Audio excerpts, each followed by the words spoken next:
গাড়ির দরজা বন্ধ হওয়া মাত্রই চারদিক যেন আরও নিস্তব্ধ হয়ে ওঠে। সেই নিস্তব্ধতার ভেতর শূন্যতা বসে আছে গাড়ির আসনে নয়, বরং শুভ্র চৌধুরীর শক্ত বাহুর বেষ্টনীতে তার কোলে। যেন তাকে আলাদা কোনো অস্তিত্ব হিসেবেই ভাবতে চান না শুভ্র। নিজের ইচ্ছায় নয়, জোর করেই তাকে সেখানে ধরে রেখেছে সে। বরং ধরে রেখেছে বলা ভুল, যেন শিকলের মতো আটকে রেখেছে। শূন্যতার পিঠে ছড়িয়ে থাকা নরম চুলগুলো শুভ্র ধীরে একপাশের কাঁধই সরিয়ে দেয়। ফাঁকা হয়ে থাকা কাঁধে তার ঠোঁট ছুঁয়ে যায় বারবার, ক্ষুদ্র কিন্তু অস্বস্তিকর কিসে। তীব্রভাবে কিস করছেও, হালকা হালকা কামড়ও দিচ্ছে। শূন্যতার গলার কাছে থাকা জামার ভাগ দিয়ে শুভ্রর হাত নেমে আসে তার কোমল পেটে। সেই স্পর্শে শূন্যতার বুকের ভেতর কেঁপে ওঠে ভয় আর অজানা শিহরণ, যা সে একদমই চায় না। তার শ্বাস প্রশ্বাস দ্রুত হতে থাকে, বদ্ধ গাড়ির ভেতর ভারী হয়ে ওঠে বাতাস। শুভ্রর অপ্রতিরোধ্য স্পর্শ আর দম বন্ধ করা নৈকট্যে অবশেষে গুনগুন করে কান্না বেরিয়ে আসে শূন্যতার গলা দিয়ে। সে চেষ্টা করে শুভ্রর কোল থেকে দূরে সরে যেতে, কিন্তু মুক্ত হওয়ার শক্তি তার নেই। শুভ্রর শক্ত বাহুর বাঁধন তার সব চেষ্টাকে নিষ্ফল করে দেয়। আল্লাহর দোহাই লাগে সাহেব, আমায় এইভাবে এমন নোংরা স্পর্শ আর দেবেন না। মিহে কাপা স্বরে অনুনয় করে সে। হেঁচকি তোলা মুখে লালিমা, ভয় আর লজ্জার মিশ্রণ, কিন্তু শুভ্র চৌধুরীর মুখে কোনো পরিবর্তন নেই। ওই বিখ্যাত ব্যবসায়ী, যার পরিচিতি অগণিত মানুষের মনে আতঙ্ক আর বিস্ময় হয়ে আছে। মেয়েদের পছন্দের পুরুষ সে। তার চোখে এক ফোঁটাও কোমলতা নেই, বরং নিজের নেশামত্ত আকর্ষণে আরও গভীরভাবে ডুবে যাচ্ছে সে। শুভ্র ধীর গলায় বলে, For the next few nights, I want this beautiful artist painted body of yours to be mine. বাক্যটি শোনা মাত্রাই শূন্যতা কাঠের মতো শক্ত হয়ে যায়।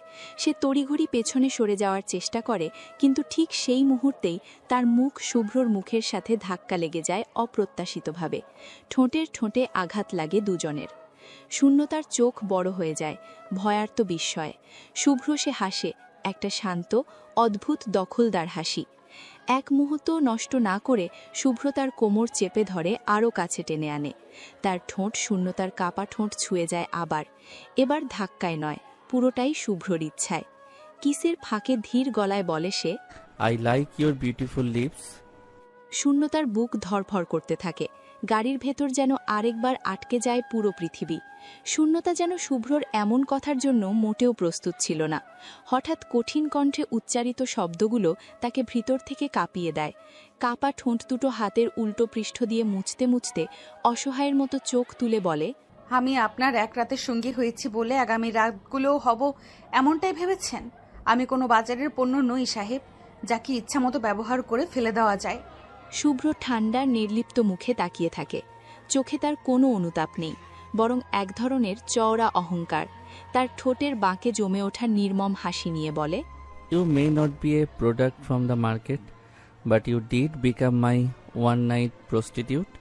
Spending the night with you left both me and my body highly satisfied.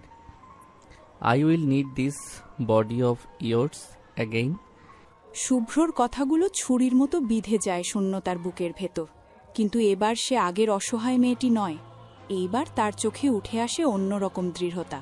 শুভ্র শূন্যতার পয়োধরে মৃদু চাপ প্রদান করতেই শুভ্রকে শক্তভাবে ঠেলে সরিয়ে দেয় সে। অনেক বললেন সাহেব, বিপদে পড়ে নিজের সম্মান বিসর্জন দিয়েছি মানে এই নয় যে আরেকবার সেই অন্ধকার পথে নামব। নারীর সঙ্গ চাইলে যেখান থেকে টাকা দিয়ে সংগ্রহ করেন সরাসরি সেখানে যান। আমি সেই পথের কেউ নই, আর হবও না। কথা বলে শূন্যতা দরজার হ্যান্ডেল টানে, কিন্তু সঙ্গে সঙ্গেই থমকে যায়। গাড়ির দরজা নড়েই না, লকড। দরজা খুলে দিন। তার কণ্ঠে অনুরোধের সঙ্গে রাগ আর ভয় একসাথে কাঁপছে, কিন্তু শুভ্র যেন শুনছেই না। শূন্যতার অস্থিরতা উপভোগ করছে এমন ঠান্ডা অর্ধ হাসি ফেলে শীষ বাজাতে বাজাতে বলে, It's my car. আমার পারমিশন ছাড়া কিছুই খুলবে না এখানে। কথাটা বলেই হঠাৎ স্টিয়ারিং শক্ত করে ধরে শুভ্র। গাড়ি যেন পাগলা ঘোড়ার মতো সামনে ছুটে যায়, বাতাস ফুঁড়ে, রাস্তা ছিঁড়ে, মাথা ঘুরিয়ে দেওয়া গতিতে। শূন্যতা ভয়ে নিস্তব্ধ হয়ে যায় এক মুহূর্ত, তারপর ঝাঁপিয়ে ওঠা হৃৎকম্পন নিয়ে চেঁচিয়ে বলে, আমায় নামিয়ে দিন। বেহায়াপনারও সীমা আছে সাহেব। কিন্তু শুভ্র যেন সব শব্দের উপরে এক অদৃশ্য দেয়াল তুলে দিয়েছে নিজের চারপাশে। তার কানে কিছুই পৌঁছায় না। কালো শেভরোলেটটি ছুটে চলে ঠিক যেন কোনো যুদ্ধক্ষেত্রের দিকে ধেয়ে যাওয়া সৈন্যবাহিনী, যাদের একমাত্র লক্ষ্য শত্রুকে দমন করা। আর সেই দমবন্ধ করা ক্ষণগুলোতে শূন্যতা বুঝতে পারে আজকের রাত তার জীবনের মোড় ঘুরিয়ে দিতে পারে। যেদিকে যাবে সেখানে আর আগের মতো নির্বিঘ্ন শান্তি নেই। গাড়ির গতি বাড়ছে, আর সেই সঙ্গে শূন্যতার হৃৎস্পন্দন। কাচের বাইরে রাতের শহরের আলো যেন দ্রুত ছুটে যাওয়া রঙের রেখা, আর ভেতরে শুভ্রর ঠান্ডা চাহনি এক স্থির কেন্দ্র। তীব্র ঝাঁকুনি আর গতিতে সে নিজেকে সামলাতে হিমশিম খাচ্ছে। শুভ্রর দিকে অসহায়ের মতো তাকিয়ে চিৎকার করে সে বলে, কোথায় নিয়ে যাচ্ছেন আমায়?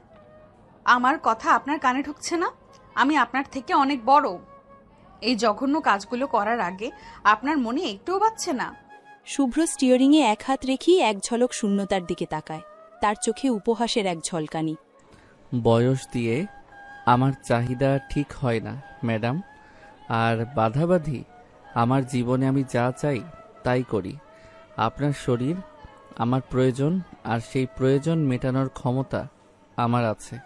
শূন্যতার মুখ ফ্যাকাশে হয়ে যায়। ম্যাডাম শব্দটি যেন তার বয়সের ব্যবধানকে আরও বড় করে দেয়। কিন্তু শুভ্র তাতে বিন্দুমাত্র বিচলিত নয়। সে কাঁপা কাঁপা হাতে সিট বেল্ট খোলার চেষ্টা করে। যদি ক্ষমতা থাকে তবে আমার কথা শুনুন। আমায় এক্ষুনি এই গাড়ি থেকে নামিয়ে দিন। আমার জীবনটা নষ্ট করবেন না। আমি আপনার খেলাধুলা করার জিনিস নই। শুভ্র দ্রুত হাতে সিট বেল্ট খুলে তার হাত টেনে ধরে। সেই স্পর্শে শূন্যতা আটকে ওঠে। খেলাধুলা? আপনার শরীর কি এতই সস্তা মনে করেন যে তাকে শুধু খেলাধুলার বস্তু হিসেবে দেখব? আমি এই শিল্পটার দাম জানি, শূন্যতা, আর দাম দিয়েই আমি জিনিস কিনি। শুভ্রর শেষ কথাগুলো শূন্যতার কানে তীরের মতো আঘাত করে। তার চোখে জল ভরে আসে, কিন্তু সে এবার নিজেকে দুর্বল হতে দেয় না। তার কণ্ঠস্বর দৃঢ় হয়। দাম? সেই দাম তো আমি আপনাকে দিয়ে দিয়েছি এক রাতে। আমি আর কোনো দাম দিতে রাজি নই। এই পথ ছেড়ে দিন সাহেব। আমার সম্মান নিয়ে খেলবেন না। শুভ্র এবার গাড়িটা হঠাৎ করে একটা নির্জন গলিতে ঢুকিয়ে ব্রেক কষে। ব্রেকের তীব্র শব্দে চারপাশ কেঁপে ওঠে। ঠান্ডা গলায় সে উত্তর দেয়, খেলছি না শূন্যতা, আমি আমার সম্পত্তি পুনরুদ্ধার করছি। আপনি ভুলে যাচ্ছেন এক রাতের দাম দিতে গিয়ে আপনি নিজের সত্ত্ব আমাকে দিয়ে দিয়েছেন। এটা আর আপনার একার নয়। শুভ্র তার কথা শেষ না করেই শূন্যতার দিকে ঝুঁকে আসে। তার চোখে এখন তীব্র অধিকার বোধ। নিজের সমস্ত শক্তি দিয়ে শুভ্রকে ধাক্কা দিয়ে সে চিৎকার করে ওঠে, এসব মিথ্যা কথা। দরজা খোলেন। আমি আপনার এই নোংরা খেলার অংশ হতে রাজি নই। বয়সে বড় আমি। আপনার এই ছোট মনের নোংরামি সহ্য করার ক্ষমতা আমার নেই। কিন্তু শুভ্রর পেশিমোল হাতের সামনে তার প্রতিরোধ সামান্য। শুভ্র তার মুখ চেপে ধরে। শূন্যতার চিৎকার দাড়ির ভেতরেই মিলিয়ে যায়। চিৎকার করে কোনো লাভ নেই ম্যাডাম। এখন থেকে এই গাড়ি, এই রাত আর আপনার এই শরীর সব আমার। ইউ আর মাইন শূন্যতা। শুভ্রর কথা শেষ হওয়া মাত্রই সে শূন্যতাকে নিজের দিকে টেনে নেয়। গাড়ির ভেতরকার বাতাস আরও ভারী হয়ে ওঠে। বাইরে অন্ধকার রাত, আর ভেতরে এক অসহায়ের আর্তনাদ, যা বাইরে থেকে কেউ শুনতে পায় না। শুভ্রর শেষ কথাগুলো শূন্যতার বুকে ছ্যাঁকা দেয়। সে বুঝতে পারে এই মুহূর্তে শুভ্র তার সমস্ত যুক্তি, অনুনয় এবং প্রতিরোধকে উপেক্ষা করছে। শূন্যতার মুখ চেপে ধরে শুভ্র তাকে নিজের দিকে টেনে নেয়। গাড়ির ভেতরকার বাতাস আরও ভারী হয়ে ওঠে। বাইরে অন্ধকার রাত, আর ভেতরে এক অসহায়ের আর্তনাদ, যা বাইরে থেকে কেউ শুনতে পায় না। আচমকা শুভ্রর ফোন বেজে ওঠে। সেই তীব্র রিংটোন যেন তাদের শ্বাসরুদ্ধকর মুহূর্তটিকে দুভাগে ভেঙে দেয়। শুভ্র বিরক্ত হয়ে এক হাত শিথিল করে পকেট থেকে ফোন বের করে। শূন্যতা এই সুযোগের অপেক্ষায় ছিল। তীব্রভাবে শুভ্রকে ঠেলে সরিয়ে সে দ্রুত হাঁপাতে হাঁপাতে বলে, আল্লাহর কসম, আমি মরে গেলেও আপনার মতো জঘন্য পুরুষের সঙ্গী হব না। আমার গায়ে আর একবার হাত দিলে আমি আত্মহত্যা করব সাহেব। আমার জীবন আপনার থেকে ঢের মূল্যবান। শুভ্র ফোনটি কানে না দিয়েই শূন্যতার দিকে তীক্ষ্ণ চোখে তাকায়। তার চোখে মুহূর্তের বিরক্তি, যা দ্রুত পরিবর্তিত হয় কঠিন শীতল কর্তৃত্বে। আত্মহত্যা? আমাকে ভয় দেখানোর চেষ্টা করছেন?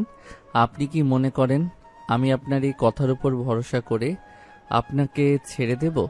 আমি শুভ্র চৌধুরী।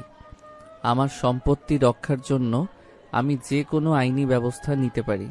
শুভ্রর মুখের হাসিটা আরও নিষ্ঠুর দেখায়। সে এক হাতে শূন্যতার নরম গাল চেপে ধরে। আর আপনি ভুলে যাবেন না ম্যাডাম, আপনার জীবনের অনেক গোপন বিষয় আমার হাতে আছে। আপনি আমার থেকে পালাতে পারবেন না। এই পথ থেকে ফিরে যাওয়ার কোনো সুযোগ আপনার নেই। শুভ্র এবার ফোনটা কানে দেয়। তার কণ্ঠস্বর মুহূর্তেই শান্ত আর পেশাদার হয়ে ওঠে, যেন আগের মুহূর্তের উন্মত্ততা তার মধ্যে ছিলই না। হ্যালো, হ্যাঁ বলো। কি? ও, এক্ষুনি? ঠিক আছে, আমি আসছি। মিনিট 15-র মধ্যে পৌঁছাবো। ফোন কেটে শুভ্র স্টিয়ারিং ধরে, তার দৃষ্টির সামনে রাস্তার দিকে, কিন্তু তার চোখে এখনও শূন্যতার প্রতি তীব্র অধিকারের নেশা।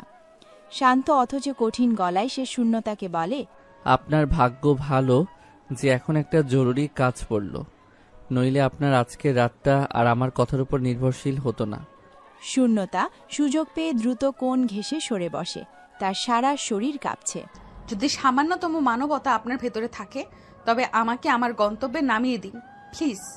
এই নোংরামি বন্ধ করুন। আমি আপনার চেয়ে অনেক বেশি অভিজ্ঞতা নিয়ে বেঁচে আছি। সাহেব, আমার সঙ্গে এই অত্যাচার করা আপনার উচিত হচ্ছে না। শুভ্র এক ঝলক তার দিকে তাকায়, তার কথায় বিন্দু মাত্র কর্ণপাত না করে। সে গাড়ি চালু করে এবং গতি বাড়ায়। অভিজ্ঞতা? খুব ভালো কথা। আমি আপনার সেই অভিজ্ঞতা থেকে শিখতে চাই ম্যাডাম, কিন্তু এখন নয়। এখন আমার কাজ, তারপর আপনার পালা। শূন্যতা চোখ বন্ধ করে। তার মনে হয় সে এক ভয়ঙ্কর অন্ধকার সুড়ঙ্গের ভেতর দিয়ে ছুটছে, যার শেষে আলো নেই, আছে শুধু ভয় আর শুভ্র চৌধুরীর দখলদারিত্ব। কালো শেভরোলেটটি আবার তীব্র গতিতে এগিয়ে চলে অচেনা এক গন্তব্যের দিকে। শুভ্রর ফোন কলের কারণে পরিস্থিতি হঠাৎ থমকে যাওয়ায় শূন্যতা কিছুটা স্বস্তি পায়, কিন্তু সেই স্বস্তি ক্ষণস্থায়ী। সে জানে এই আপাত বিরতি কেবল ঝড়ের আগের নীরবতা।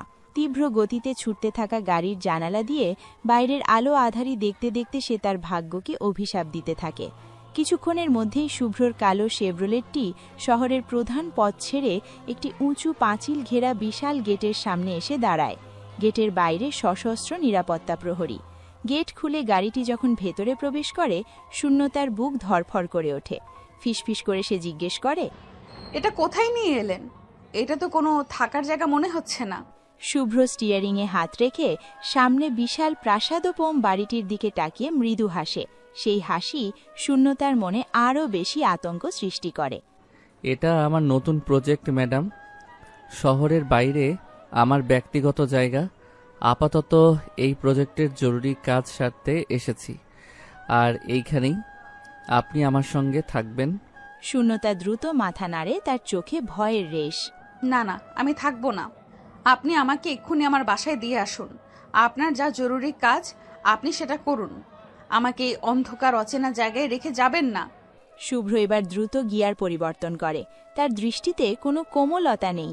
অন্ধকার বা অচেনা জায়গা আমার কাছে কোনো সমস্যা নয়, আর আপনি আমার অতিথি হিসেবে এসেছেন ম্যাডাম। আমি আপনাকে একা ছাড়ব না, বিশেষ করে যখন আমি জানি আপনি আমার কাছ থেকে পালানোর চেষ্টা করছেন। শুভ্র তার কথা শেষ করে না, সে দ্রুত গাড়িটি বাড়ির মূল ফটকের সামনে থামায়। একজন কর্মচারী দ্রুত এসে গাড়ির দরজা খুলে দেয়। নামুন শূন্যতা, কোনো চিৎকার বা হাঙ্গামা করার চেষ্টা করবেন না। এখানে আপনার কথা কেউ শুনবে না। আর মনে রাখবেন, আপনার জীবন এখন আমার হাতের মুঠোয়। শূন্যতার শরীর ভয়ে অবশ হয়ে আসে। সে শুভ্রর কর্তৃত্বপূর্ণ চোখের দিকে তাকিয়ে বুঝতে পারে এখানে কোনো সাহায্য পাওয়া যাবে না। সে ধীরে ধীরে গাড়ি থেকে নেমে আসে, হতাশায় তার গলা ধরে আসে। সে শেষবারের মতো অনুনয়ের চেষ্টা করে। সাহেব, আপনি কেন এমন করছেন? আমি আপনার থেকে অনেক বছরের বড়। আমার ওপর এই অত্যাচার করে আপনার কি লাভ হচ্ছে? প্লিজ আমাকে যেতে দিন। শুভ্র তার কথাগুলো শুনে সামান্য হাসে। সে গাড়ি থেকে নেমে এসে শূন্যতার কাঁধে তার হাত রাখে। তার স্পর্শে তীব্র অধিকারবোধ। লাভ? আপনার মতো সুন্দরী অভিজ্ঞ নারীকে নিজের কাছে রাখাটা আমার জন্য বিরাট লাভ ম্যাডাম। আর বয়সের কথা বলছেন, আমার কাছে আপনার বয়স কোনো বাধা নয়, বরং নতুন খেলার উপকরণ। শুভ্র এবার শক্ত হাতে শূন্যতাকে নিজের সঙ্গে নিয়ে বাড়ির ভেতরে প্রবেশ করতে শুরু করে। বিশাল নীরব বাড়িটি যেন তাদের ভয়ঙ্কর ভবিষ্যতের নীরব সাক্ষী।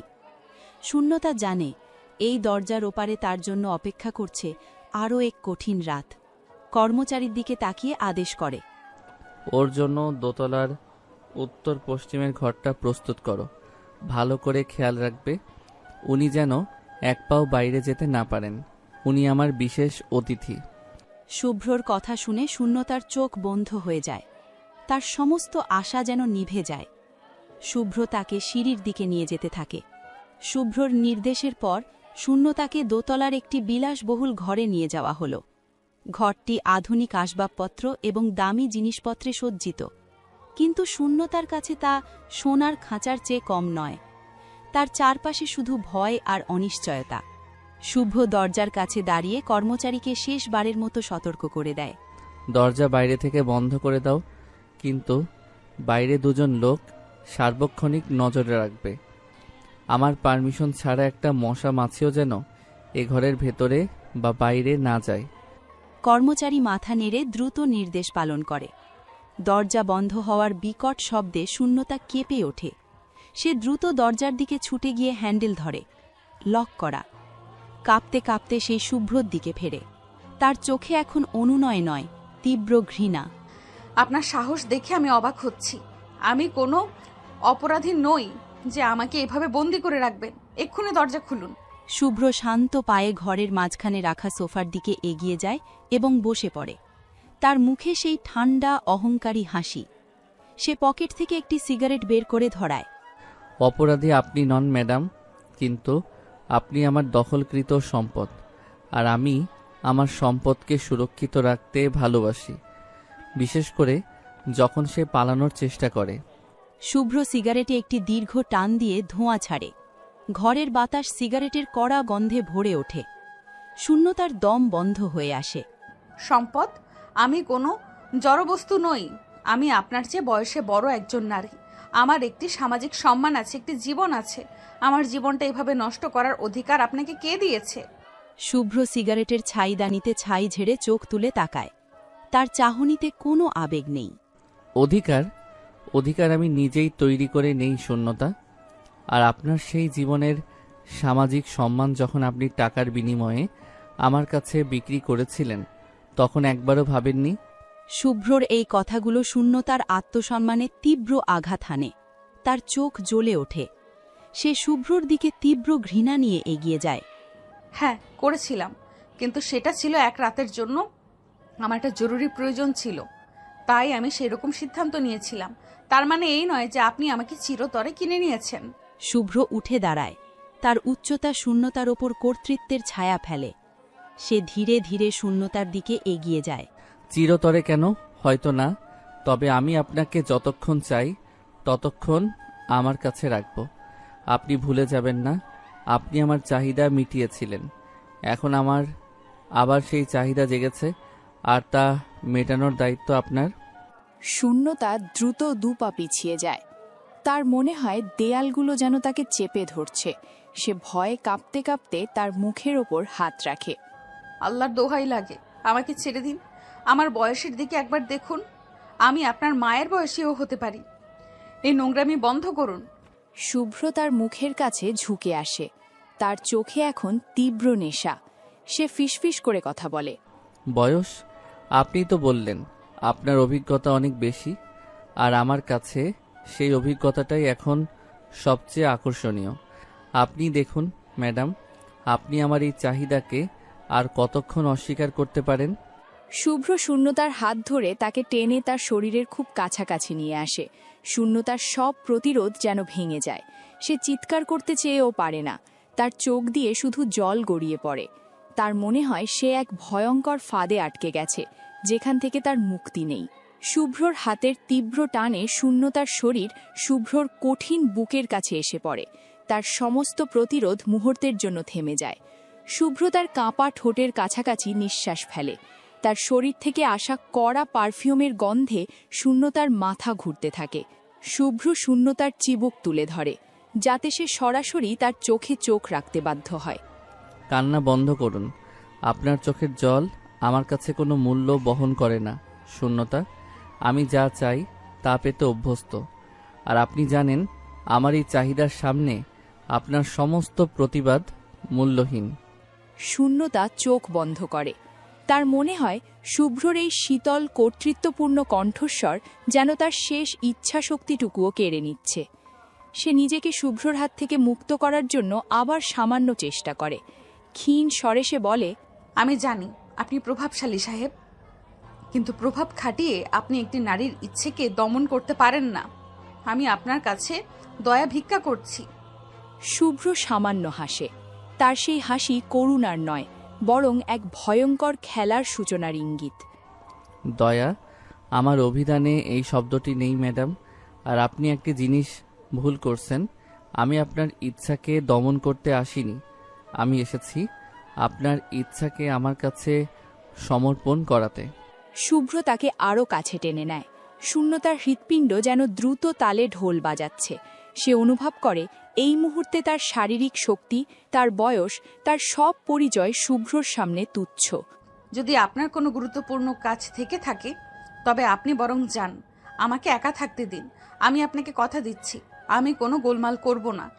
শুভ্র তার চুলের অপর দিয়ে আলতো করে হাত বুলিয়ে দেয়। সেই স্পর্শে শূন্যতার বুক কেঁপে ওঠে। আমার জরুরি কাজটা শেষ হয়ে গেছে শূন্যতা। এখন আমার সবচেয়ে গুরুত্বপূর্ণ কাজটা শুরু হবে, আর সেই কাজের কেন্দ্রবিন্দু আপনি। শুভ্র এবার তাকে পিছন থেকে 2 হাতে জড়িয়ে ধরে। তার মাথাটি শূন্যতার কাঁধের ওপর রাখে। তার নিঃশ্বাস শূন্যতার ঘাড়ের কাছে গরম স্রোতের মতো লাগে। এই ঘর থেকে পালানো আপনার পক্ষে সম্ভব নয়, তাই বুদ্ধিমানের মতো চুপ থাকুন আর আমাকে আমার মতো থাকতে দিন। আপনার প্রতি আমার এই আকর্ষণ এখন আর ফিরে যাওয়ার সুযোগ দেবে না। শূন্যতা অনুভব করে যে সে সত্যিই এই মুহূর্তে শুভ্রর হাতে বন্দী। বাইরে থেকে তালা দেওয়া দরজা, চারদিকে প্রহরী, আর তার ওপর শুভ্রর অদম্য ক্ষমতা।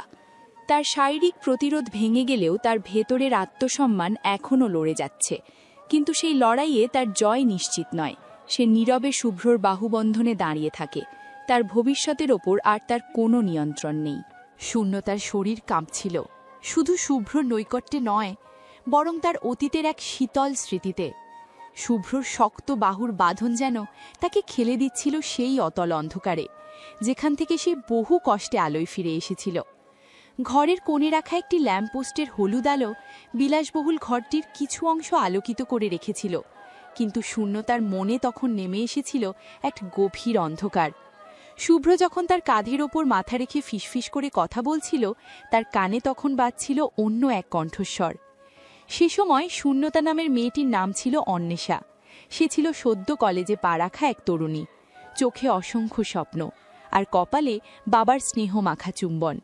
মা বাবা তার ছোটবেলায় মারা যাননি, কিন্তু তার কপালে লেখা ছিল অন্য এক পরিণতি। অন্বেষা এক মফস্বল শহর থেকে রাজধানীতে এসেছিল এক বড় চাকরির স্বপ্ন নিয়ে।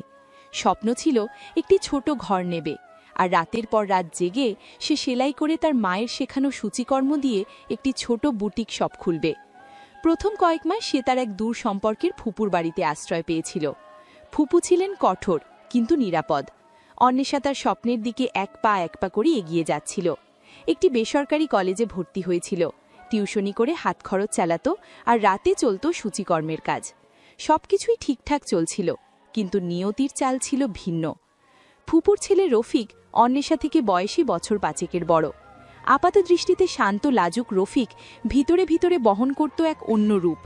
প্রথম দিকে সে অন্বেষাকে পড়াশোনায় সাহায্য করত, টিফিনের সময় চা এনে দিত, এমনকি রাতের বেলা ফুপু ঘুমিয়ে পড়ার পর দরজার নিচ দিয়ে সেলাইয়ের জন্য সুতোও ঢুকিয়ে দিত। অন্বেষা সরল মনে এই সাহায্য গ্রহণ করত, রফিককে নিজের বড় ভাই হিসেবেই দেখত। কিন্তু এক গভীর রাতে, যখন বাইরের পৃথিবী নীরব আর অন্বেষা তার সেলাইয়ের কাজ শেষ করে সবে বিছানায় শুয়েছে, তখনই সেই ভয়াল ঘটনা ঘটল। ঘরের করাত করে শব্দ হওয়ার সঙ্গে সঙ্গেই অন্বেষা ধরফর করে উঠে বসতে চেয়েছিল, কিন্তু তার আগেই রফিক তার মুখে শক্ত করে হাত চেপে ধরল। তার চোখ ছিল উন্মত্ত, ঠোঁটের কোণে একটি নারকীয় হাসি। অন্বেষা তখন নিস্তব্ধ, অসহায় এক শিকার। তার সমস্ত শক্তি যেন মুহূর্তের মধ্যে উধাও হয়ে গিয়েছিল। সে চেষ্টা করেছিল চিৎকার করতে, কিন্তু রফিকের হাত তার গলার সমস্ত শব্দকে গলা টিপে মেরে ফেলছিল। তার শরীরের প্রতিটি কোষে জমে উঠছিল ভয়, আর সেই সঙ্গে নিজের ওপর এক তীব্র ঘৃণা। রফিক তার স্বপ্ন, তার পবিত্রতা, তার সবকিছু ছিনিয়ে নিয়েছিল, নির্মমভাবে, এক বিন্দুও করুণা না করে।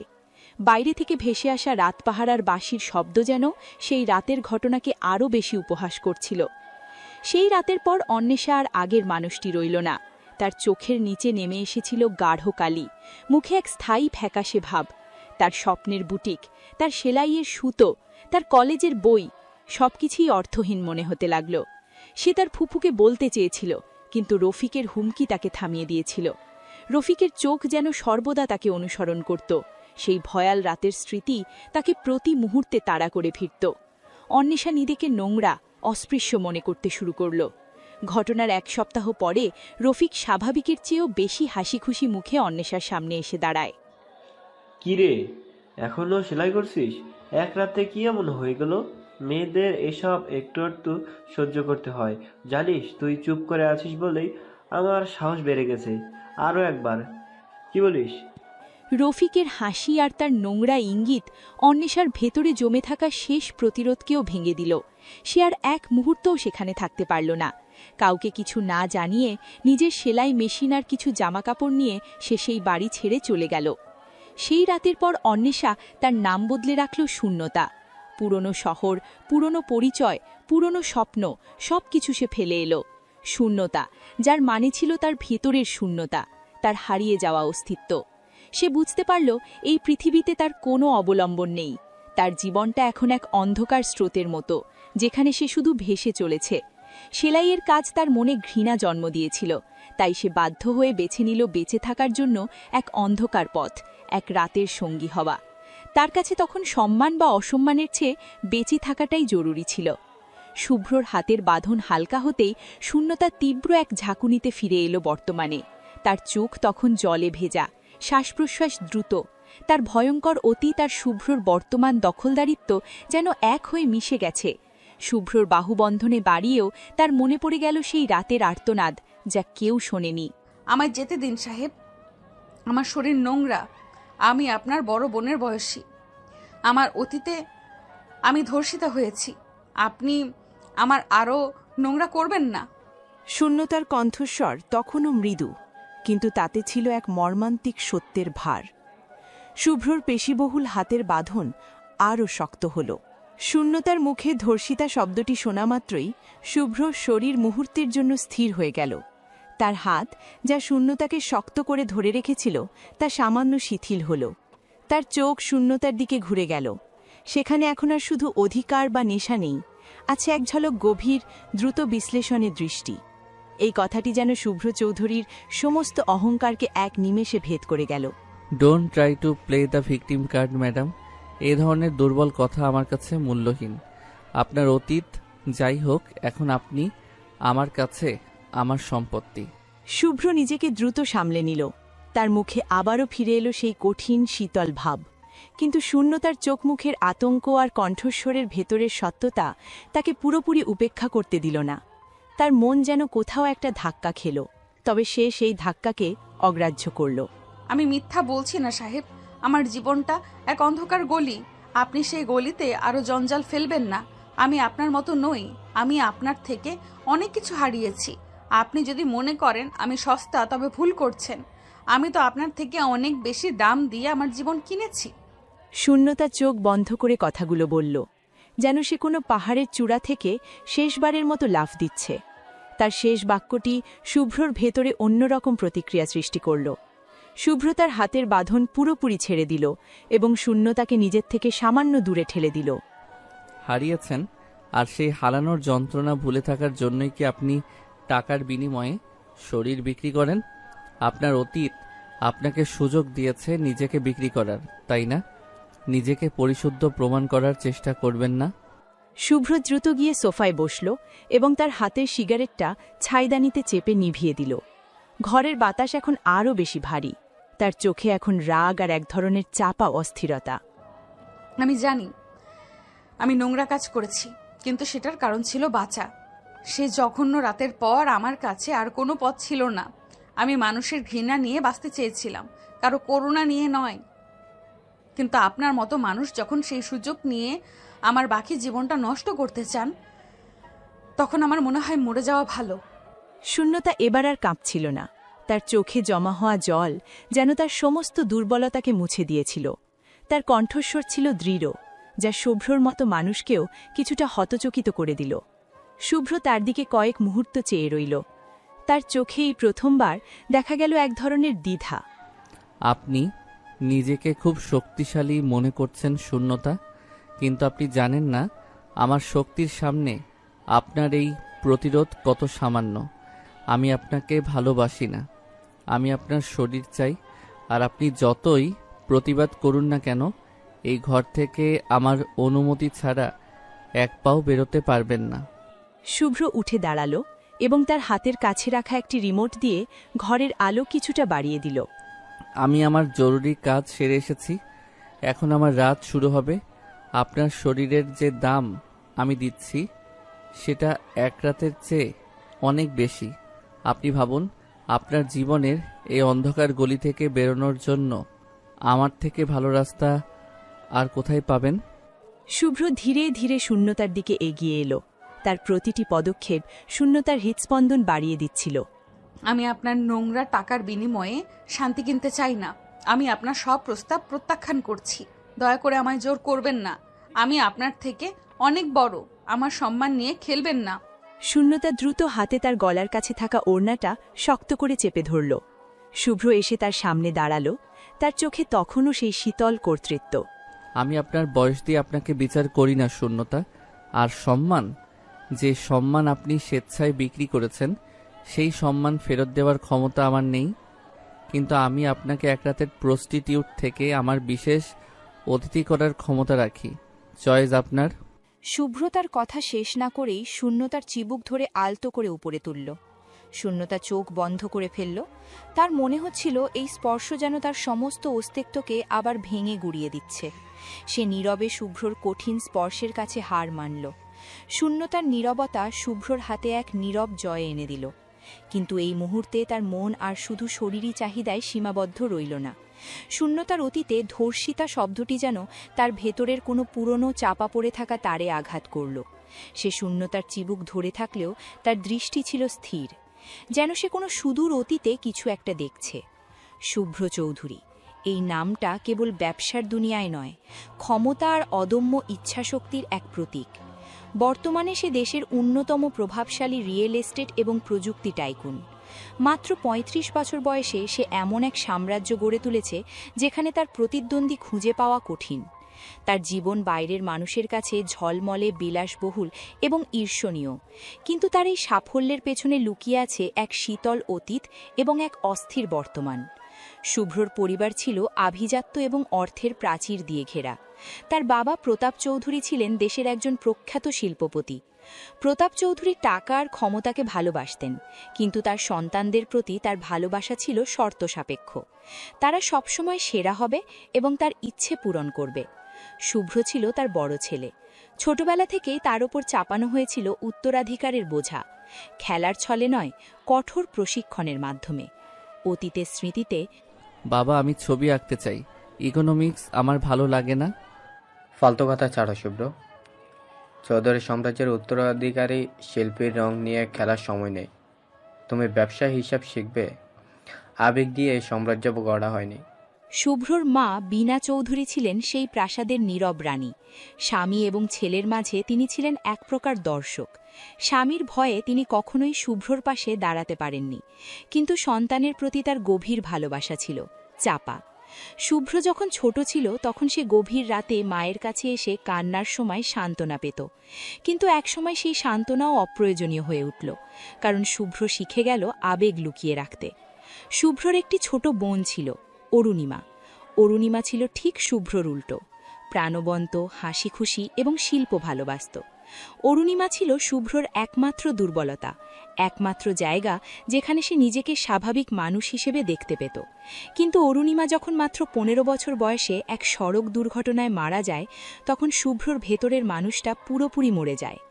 প্রতাপ চৌধুরী দুর্ঘটনার জন্য শুভ্রকে দায়ী করেছিলেন, কারণ সেই দিন অরুণিমাকে অন্য একটি অনুষ্ঠানে নিয়ে যাওয়ার কথা ছিল শুভ্রর। আমার কোম্পানি ডুবে গেলেও এত ক্ষতি হতো না শুভ্র। তুমি আমার একমাত্র মেয়েকে হারালে।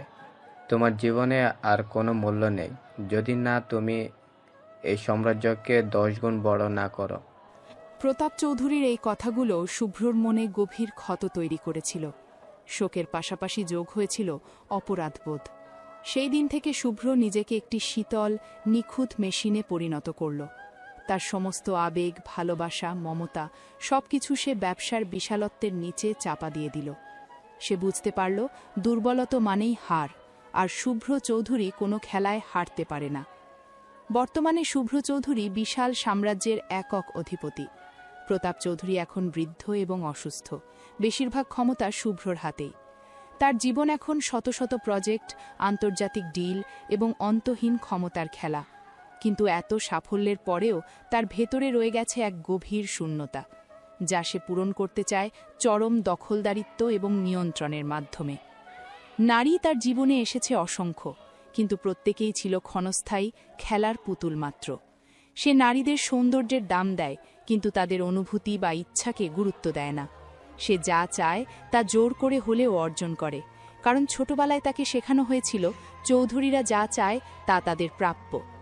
শূন্যতার ওপর তার এই অস্বাভাবিক আকর্ষণও সেই একই নিয়ন্ত্রণের নেশা থেকে এসেছে। শূন্যতা যে প্রথম দেখাতেই তার চোখে ভয় আর প্রতিবাদ ফুটিয়ে তুলেছিল, সে শুভ্রর কাছে হয়ে ওঠে এক চ্যালেঞ্জ। তার এই প্রতিবাদ শুভ্রর ভেতরের দখলদারি সত্তাকে আরও উস্কে দেয়। শূন্যতার মুখে যখন ধর্ষিতা শব্দটি শুনল, তখন সেই শব্দটি তার বোনের স্মৃতিকে মুহূর্তের জন্য ফিরিয়ে এনেছিল, কিন্তু শুভ্র দ্রুত সেই অনুভূতিকে দমন করল। তোমার অতীতের দুর্বলতা দিয়ে আমাকে জয় করতে পারবে না শূন্যতা। আমি আমার নিজের দুর্বলতাকে অনেক আগেই পুড়িয়ে ছাই করে দিয়েছি। তোমার প্রতিবাদ আমাকে আরও বেশি করে চাই, কারণ তুমি সেই একমাত্র জিনিস যা আমার টাকা দিয়ে সহজে কেনা যাচ্ছে না। সে শূন্যতার চিবুক ছেলে দিয়ে তার কাঁধে হাত রাখল। তার স্পর্শে কোনো কোমলতা ছিল না, ছিল শুধু চরম কর্তৃত্ব। আপনার এই শরীর, আপনার এই প্রতিবাদ, আপনার অতীত সবকিছু এখন আমার খেলার অংশ। আপনি জানেন না শূন্যতা, আমি খেলায় হারতে ভালোবাসি না, আর আমার এই খেলায় আপনার নামই হবে আমার বিজয়। শুভ্রর চোখে তখন আর কোনো দ্বিধা নেই, শুধু আছে সেই অহংকারী, দখলদারি দৃষ্টি, যা বলে দিচ্ছে শূন্যতার ওপর তার অধিকার এখন প্রশ্নাতীত। সে শূন্যতাকে তার নিজের জীবনের এক নতুন প্রজেক্ট হিসেবে দেখছে, যেখানে একমাত্র ফলাফল হল সম্পূর্ণ বিজয়। শুভ্রর শেষ কথাগুলো শূন্যতার কানে বাজতে থাকে। তার সেই শীতল, কর্তৃত্বপূর্ণ কণ্ঠস্বর শূন্যতাকে বুঝিয়ে দেয় এই মুহূর্তে তার সমস্ত প্রতিরোধ আসলে শুভ্রর খেলায় আরও ইন্ধন যোগাচ্ছে। শূন্যতা চোখ বন্ধ করে, তার অতীতের যন্ত্রণা আর বর্তমানের ভয় এক হয়ে তাকে গ্রাস করতে থাকে। সে অনুভব করে এই মানুষটির সঙ্গে শুধু শারীরিক নয়, মানসিক লড়াইয়েও তাকে নামতে হবে। শুভ্র শূন্যতার দিকে সামান্য ঝুঁকে এলো, তার চোখ শূন্যতার প্রতিটি আতঙ্কিত অভিব্যক্তি লক্ষ্য করছিল। সে শূন্যতার কাঁধে রাখা হাত দিয়ে ধীরে ধীরে তার পিঠের নরম অংশে চাপ দিল।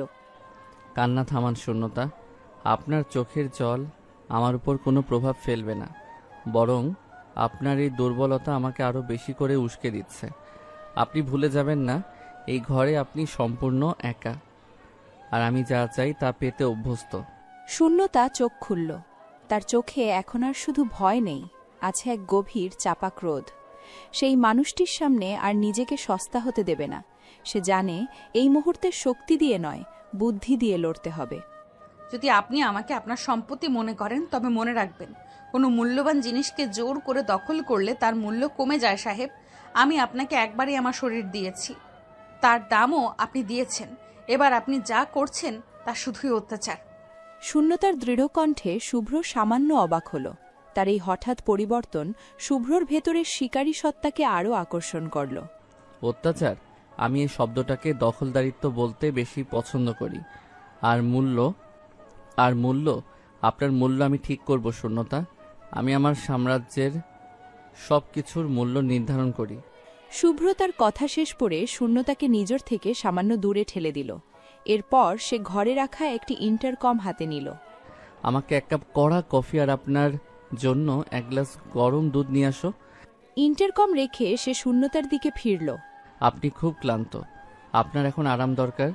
আমাকে কিছুক্ষণ সময় দিন, যাতে আমি আপনার জন্য আমার পরবর্তী পরিকল্পনা সাজিয়ে নিতে পারি।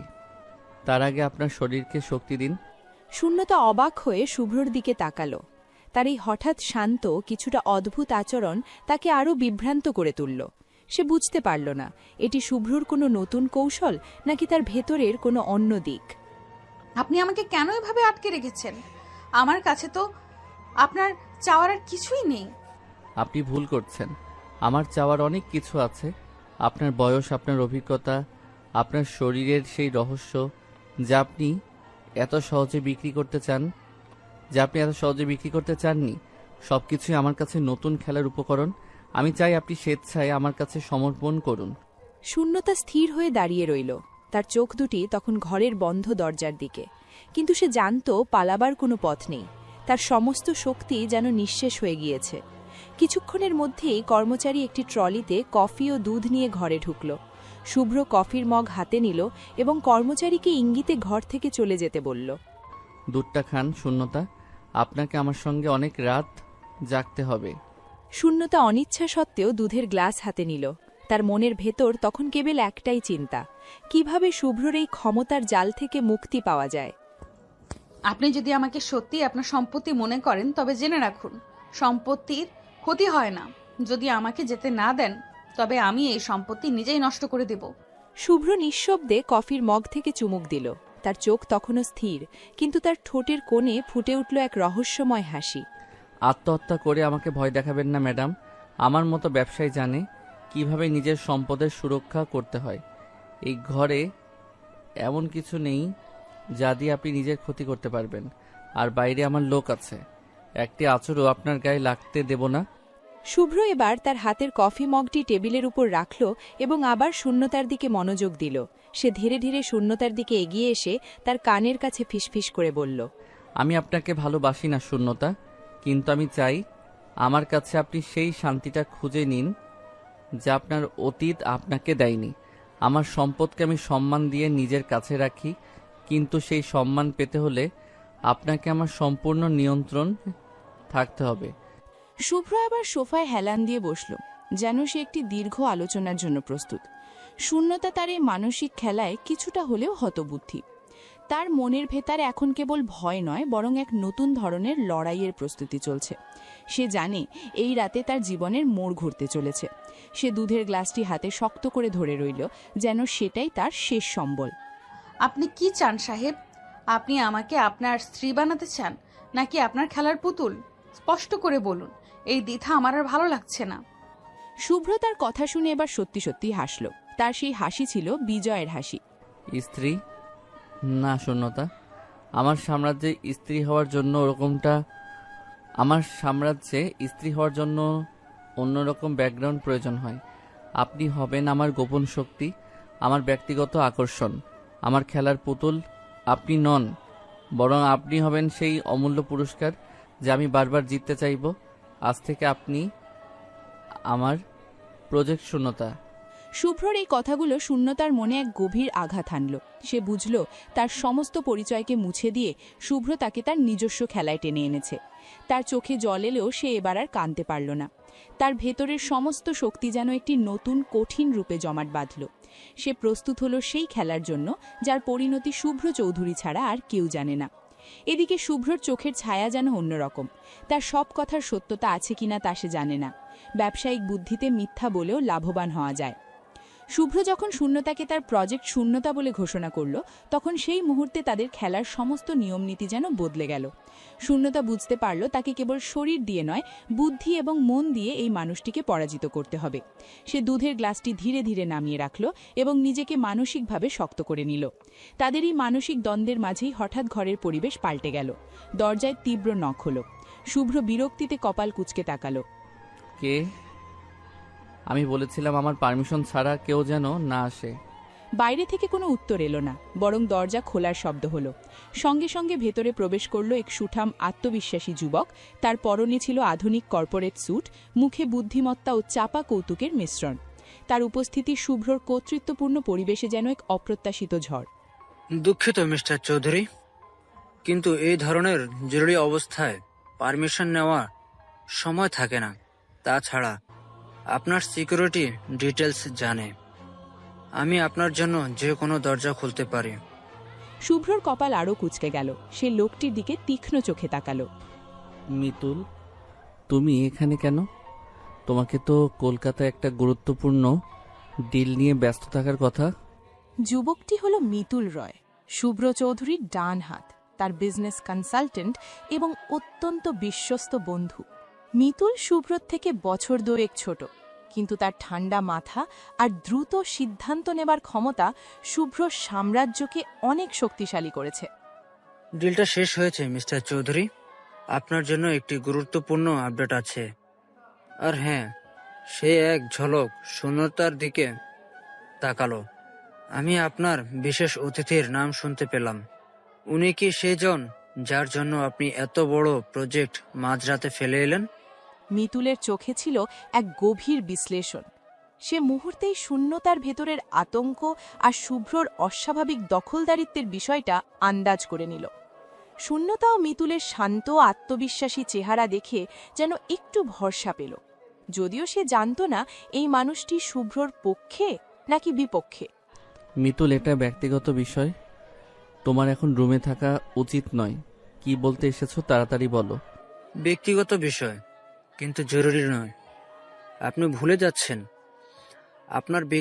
আপনার ব্যক্তিগত সমস্যাই কিন্তু আমাদের ব্যবসার ক্ষতি করতে পারে। আপডেটটা হলো, মিডিয়া আপনাকে খুঁজছে। আগামীকাল সকালের মধ্যে আপনার অনুপস্থিতি একটা বড় খবর হতে চলেছে। মিতুল এক পা এগিয়ে এলো, তার কণ্ঠস্বর আরও নিচু এবং গম্ভীর। কলকাতার ডিলটা বাতিল হয়ে গেছে মিস্টার চৌধুরী। না, ডিল বাতিল হয়নি, বরং ডিলটা আপনার হাত থেকে ফসকে গেছে। প্রীতম গ্রুপ আমাদের দেওয়া অফারকে দ্বিগুণ করে ডিলটা নিজেদের করে নিয়েছে। তারা জানে আপনি এই সময় এখানে ব্যস্ত। শুভ্রর চোখে মুহূর্তের জন্য রাগ আর অবিশ্বাস ফুটে উঠল। তার ঠোঁটের কোণে হাসি মিলিয়ে গেল। প্রীতম, অসম্ভব। আমি তাদের চেয়ে বেশি অফার দিয়েছিলাম, তাদের সাহস কি করে হলো? সাহস হয়েছে কারণ তারা জানে এই মুহূর্তে আপনি আপনার ব্যক্তিগত প্রজেক্ট নিয়ে এতটাই ব্যস্ত যে আপনি তাদের উপর মনোযোগ দিতে পারবেন না। আপনার প্রতিপক্ষ আপনার ব্যক্তিগত জীবনের দুর্বলতা খুঁজে বের করেছে মিস্টার চৌধুরী। আর এই দুর্বলতা হলো আপনার অতিরিক্ত দখলদারিত্বের নেশা। শুভ্র দ্রুত সোফা থেকে উঠে দাঁড়ালো। তার মনোযোগ মুহূর্তের মধ্যে শূন্যতা থেকে সরে গিয়ে ব্যবসায়িক ক্ষতির দিকে গেল। শূন্যতাই দৃশ্য দেখছিল এবং বুঝতে পারছিল এই মিতুলই হয়তো তার মুক্তির একমাত্র পথ। সাহেব, আপনার মনে হচ্ছে আপনার সাম্রাজ্য এখন বিপদে। আপনার এই ব্যক্তিগত খেলায় আমার সম্মান এবং আপনার ব্যবসা দুটোই নষ্ট হচ্ছে। শূন্যতার এই সরাসরি কথায় শুভ্র শূন্যতার দিকে ফিরল। তার চোখে এখনও ক্রোধ, কিন্তু মিতুলের উপস্থিতিতে সে নিজেকে নিয়ন্ত্রণ করল।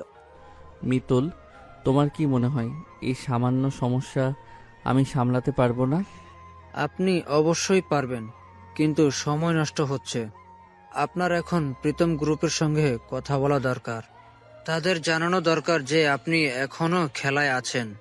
আর মিস্টার চৌধুরী, মিতুল এবার সরাসরি শুভ্রর চোখে চোখ রাখল। আপনার প্রজেক্ট শূন্যতাকে পরে সুরক্ষিত রাখা যেতে পারে।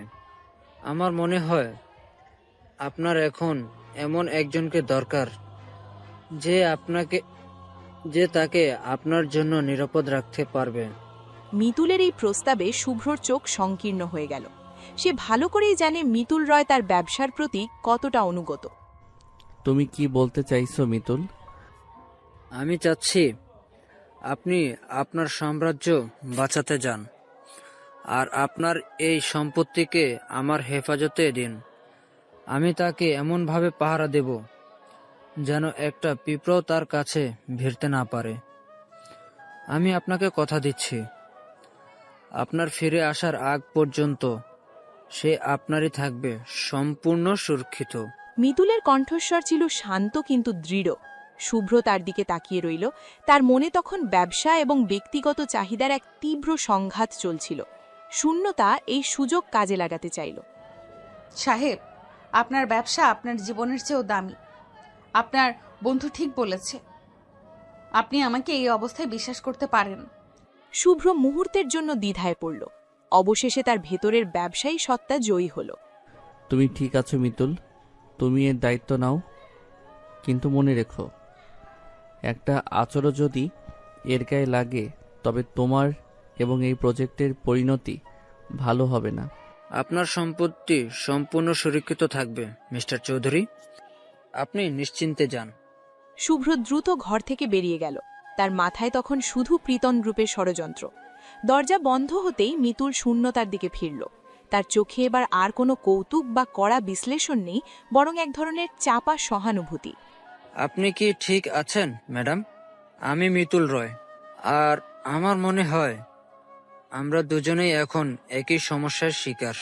শূন্যতা তার দিকে ফ্যাকাশে মুখে তাকিয়ে রইল।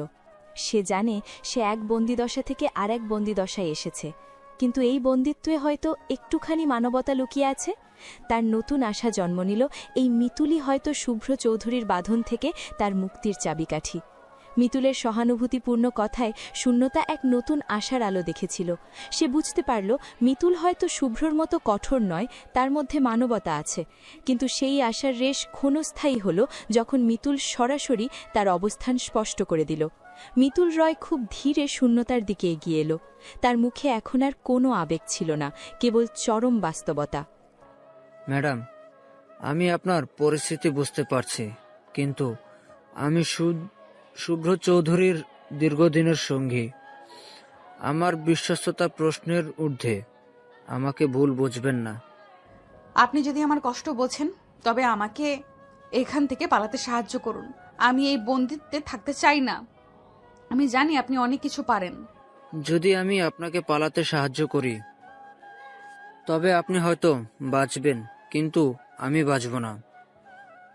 শুভ্র চৌধুরী তার ব্যক্তিগত সম্পদে কেউ হাত দিলে তাকে সরাসরি খুন করেন, কোনো প্রমাণ রাখেন না।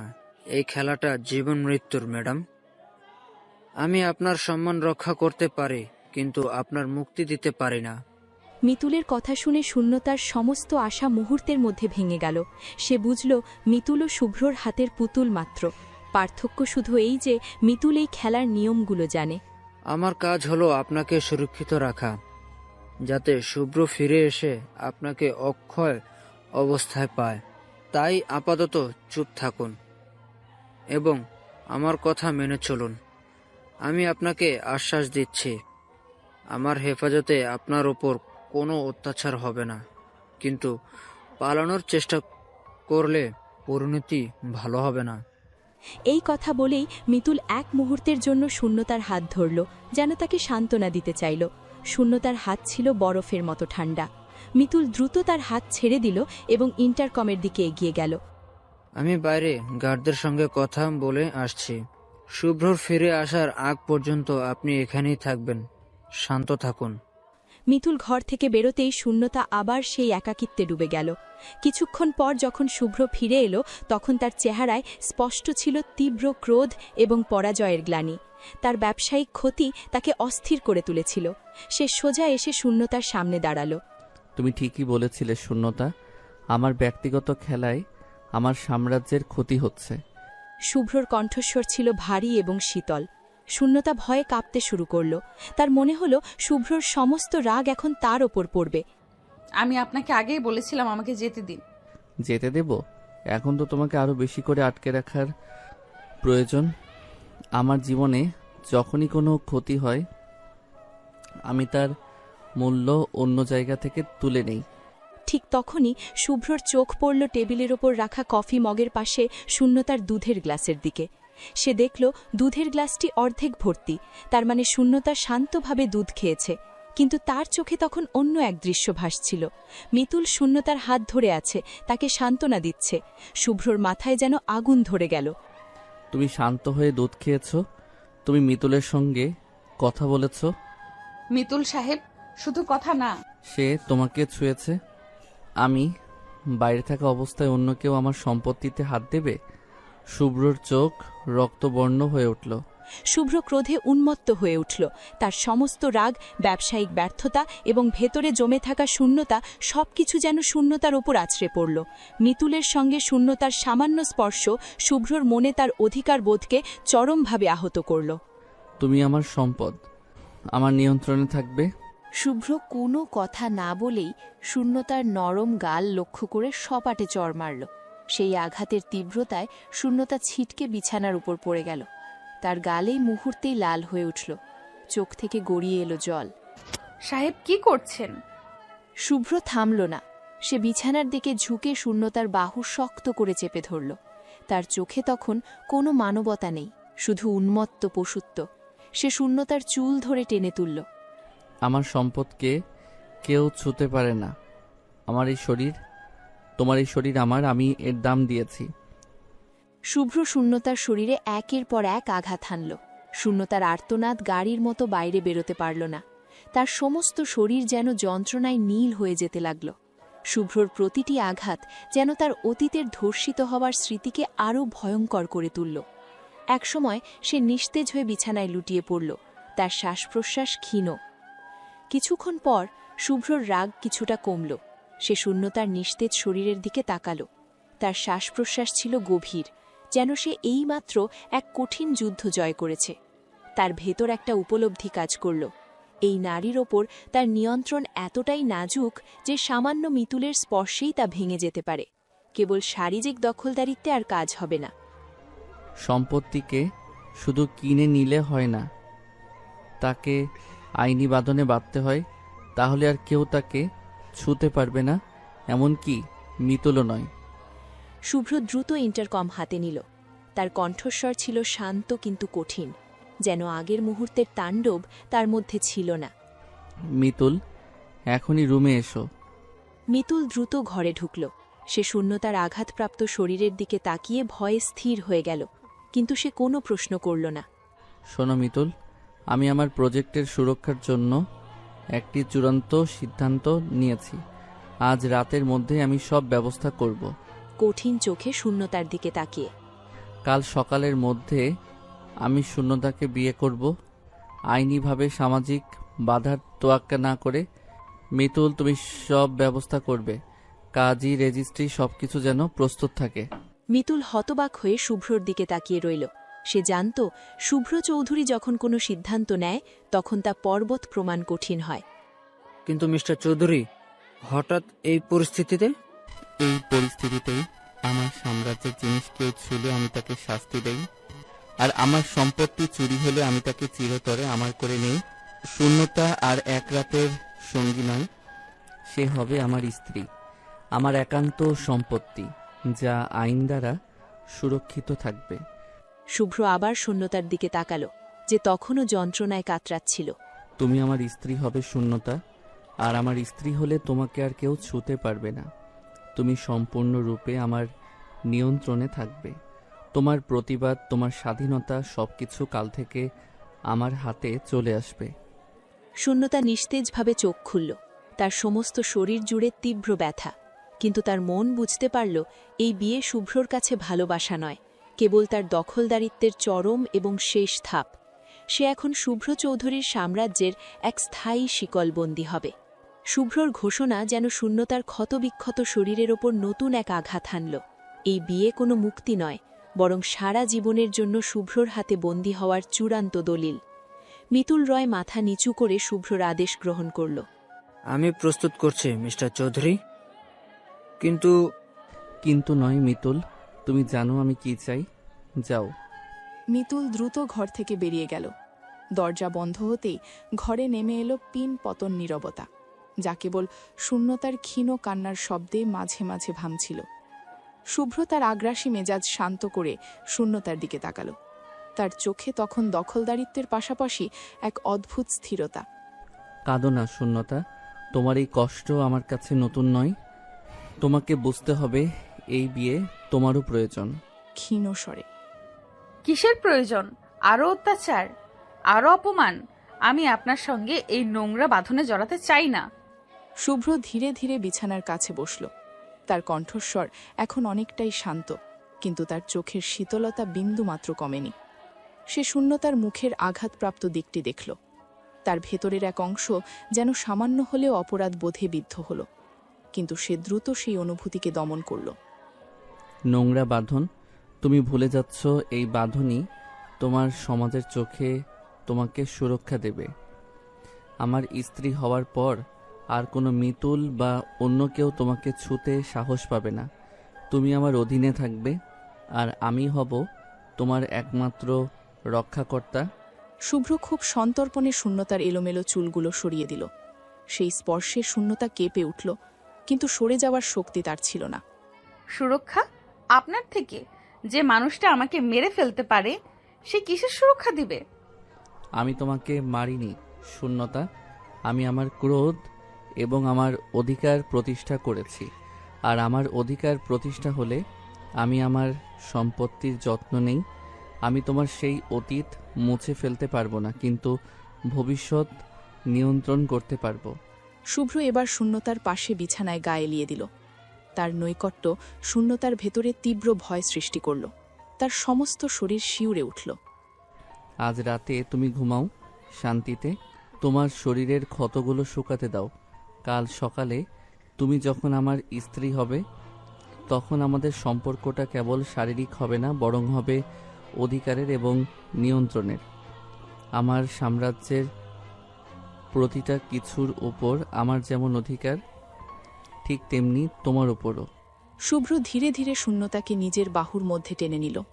তার পেশিবহুল বুক শূন্যতার ক্ষতবিক্ষত পিঠে স্পর্শ করল। শূন্যতা এবার আর নিজেকে সরাতে পারল না। তার সমস্ত প্রতিরোধ যেন ভেঙে চুরমার হয়ে গেছে। সে অনুভব করল শুভ্রর শরীরের উষ্ণতা তার ভেতরের ভয়ের সঙ্গে মিশে এক নতুন অস্বস্তিকর নির্ভরতা তৈরি করছে। মনে মনে, আমার সমস্ত পরিচয়, আমার সব কিছু এই মানুষটার হাতের মুঠোয়। আমি কি সত্যি কোনোদিন এই বাঁধন থেকে মুক্তি পাবো, নাকি আমার জীবন এখন কেবলই শুভ্র চৌধুরীর খেলার একটি অংশ? শুভ্র এবার তার মুখ শূন্যতার ঘাড়ের কাছে রাখল এবং দীর্ঘশ্বাস ফেলল। তার নিঃশ্বাস শূন্যতার ত্বকে এক ভিন্ন অনুভূতি জাগালো, যা একই সঙ্গে ভয় এবং এক অজানা শিহরণের জন্ম দিচ্ছিল। আমি চাই না তুমি আমাকে ঘৃণা করো শূন্যতা। আমার জীবনে ঘৃণা করার মতো মানুষ অনেক আছে। আমি চাই তুমি আমাকে ভয় পাও, সম্মান করো এবং আমার চাহিদাগুলো বোঝো। তুমি আমার স্ত্রী হবে, আর স্ত্রী হিসেবে তোমার প্রথম কাজ হবে আমাকে শান্ত রাখা। শুভ্রর কথাগুলো যেন মন্ত্রের মতো শূন্যতার কানে বাজতে থাকল। সে নীরবে শুভ্রর বাহুবন্ধনে বন্দী হয়ে রইল। বাইরের অন্ধকার রাত, আর ভেতরে এক নতুন জবরদস্তিমূলক সম্পর্কের সূচনা হল। তাদের সম্পর্ক এখন আর শুধু এক রাতের চুক্তি নয়, বরং জীবনভর কর্তৃত্ব আর বশ্যতার এক জটিল সমীকরণে প্রবেশ করল। সেই রাতে শুভ্রর বুকে মাথা রেখে শূন্যতা ঘুমের চেষ্টা করল। তার শরীরের ব্যথা ছিল তীব্র, কিন্তু তার মনের ব্যথা ছিল আরও গভীর। সে জানে এই রাতের পর থেকে তার জীবন আর তার নিজের থাকবে না। পরের দিন সকালটা শুরু হলো এক অস্বাভাবিক নীরবতা নিয়ে। শূন্যতার শরীর তখনও যন্ত্রণায় অবশ, কিন্তু তার মনের ভেতরে এক কঠিন দৃঢ়তা তৈরি হয়েছে। সে এখন জানে সে আর দুর্বল শিকার নয়, সে এখন শুভ্র চৌধুরীর সাম্রাজ্যের এক অনিচ্ছাকৃত সদস্য। সকাল 10টার মধ্যে সমস্ত ব্যবস্থা সম্পন্ন হল। মিতুল রয় দ্রুততার সঙ্গে আইনি প্রক্রিয়া এবং কাজীকে নিয়ে এলো। শূন্যতা একটি নতুন দামি শাড়ি পরেছিল, যা তার ফ্যাকাশে মুখ আর আঘাতের চিহ্নগুলিকে আড়াল করতে পারলেও তার চোখে ছিল এক স্থির শীতল দৃষ্টি। শুভ্র ছিল শান্ত, পেশাদার, যেন সে কোনো গুরুত্বপূর্ণ ব্যবসায়িক ডিল স্বাক্ষর করছে। কঠিন কণ্ঠে, স্বাক্ষর করো শূন্যতা, তুমি এখন থেকে আমার স্ত্রী, সমস্ত আইনিভাবে আমার সম্পত্তি। শূন্যতা কোনো প্রতিবাদ করল না। সে কাঁপতে কাঁপতে দলিলে স্বাক্ষর করল। তার মনে হলো তার জীবনের শেষ স্বাধীনতাটুকু সে এই কাগজে সঁপে দিল। শুভ্রর মুখে তখন বিজয়ের এক ক্ষীণ হাসি। মিতুল নীরবে সাক্ষী হয়ে রইল। তার চোখ ছিল শূন্যতার প্রতি অনুতাপে ভরা, কিন্তু সে কিছুই করার সাহস দেখাল না। রেজিস্ট্রি শেষ হতেই শুভ্র তাকে নিয়ে মূল বাড়িতে রওনা হল। এই বাড়িটি ছিল প্রতাপ চৌধুরীর পুরনো বিশাল প্রাসাদ, ঐতিহ্য আর আভিজাত্যের ভারে যেন নুয়ে পড়া। গাড়ির ভেতরে শুভ্র শূন্যতার দিকে ফিরল। আজ থেকে তোমার নাম শূন্যতা চৌধুরী। আমার পরিবার এই বিয়ে মানবে না, এটা স্বাভাবিক, কিন্তু তাদের মানতে আমি বাধ্য করব। তুমি তাদের সামনে দুর্বলতা দেখাবে না। মনে রাখবে, তুমি আমার স্ত্রী, আর আমার স্ত্রী হওয়া মানেই তোমার মাথা সবসময় উঁচু থাকবে। দুপুর নাগাদ যখন শুভ্র শূন্যতাকে নিয়ে চৌধুরী প্রাসাদে প্রবেশ করল, তখন সেই বাড়িতে যেন সুনামি নেমে এলো। হলঘরে অপেক্ষা করছিলেন শুভ্রর মা বীণা চৌধুরী এবং হুইল চেয়ারে বসা বয়সের ভারে দুর্বল কিন্তু মেজাজে এখনও অপ্রতিরোধ্য প্রতাপ চৌধুরী। ক্রোধে কাঁপতে কাঁপতে, শুভ্র, তুই কি করেছিস এই বাজারে মেয়েটাকে? তোর সাহস কি করে হলো এই বাড়িতে ওকে নিয়ে আসার? বীণা চৌধুরীর চোখ ছিল শূন্যতার দিকে ঘৃণায় ভরা। শূন্যতা শান্তভাবে শুভ্রর পাশে দাঁড়িয়ে রইল। তার শরীর কাঁপলেও সে নিজেকে শক্ত রাখল। মা, কথা বলার সময় সতর্ক হও। ইনি শূন্যতা চৌধুরী, আমার স্ত্রী। কর্কশ কণ্ঠে, স্ত্রী? তোর কি মাথা খারাপ হয়ে গেছে শুভ্র? এই বয়সে সমাজের চোখে পতিতাকে তুই চৌধুরী সাম্রাজ্য বউ করে এনেছিস? তোর কি মনে হয় তোর বোন অরুণিমার মৃত্যুর পর এই সাম্রাজ্যকে শেষ করার জন্যই তুই এই কাজ করেছিস? প্রতাপ চৌধুরীর অরুণিমার উল্লেখ শুভ্রকে মুহূর্তের জন্য বিচলিত করল। তার চোখে সেই পুরনো ক্ষত ফুটে উঠল, কিন্তু সে দ্রুত নিজেকে সামলে নিল। বাবা, আমার ব্যক্তিগত জীবন নিয়ে তোমার মাথা ঘামানোর দরকার নেই। ইনি আমার স্ত্রী, আর আমার সম্পত্তি নিয়ে কথা বলার অধিকার তোমার নেই। আমরা এই বিয়ে মানি না শুভ্র। এই মেয়েকে এক্ষুনি এই বাড়ি থেকে বের করে দে। তোর সম্মান মাটিতে মিশিয়ে দিচ্ছে এই পতিতা। ম্যাডাম, আমি বাজারের পণ্য হতে পারি, কিন্তু আপনার ছেলে তার মূল্য দিয়েছে। আমি এখানে এসেছি কারণ আপনার ছেলের প্রয়োজন ছিল। দয়া করে আমার অতীতের অপমান নিয়ে আপনার ছেলের বর্তমান সিদ্ধান্তকে প্রশ্ন করবেন না। শূন্যতার এই অপ্রত্যাশিত দৃঢ়তা বীণা চৌধুরীকে স্তব্ধ করে দিল। তার চোখ আরও বড় হয়ে উঠল বিস্ময় আর ক্রোধের মিশ্রণে। ব্রাভো শূন্যতা, শুনে রাখো মা বাবা, এই বিয়ে হয়ে গেছে, আর এই নারী আমার স্ত্রী। সে এই বাড়িতে থাকবে।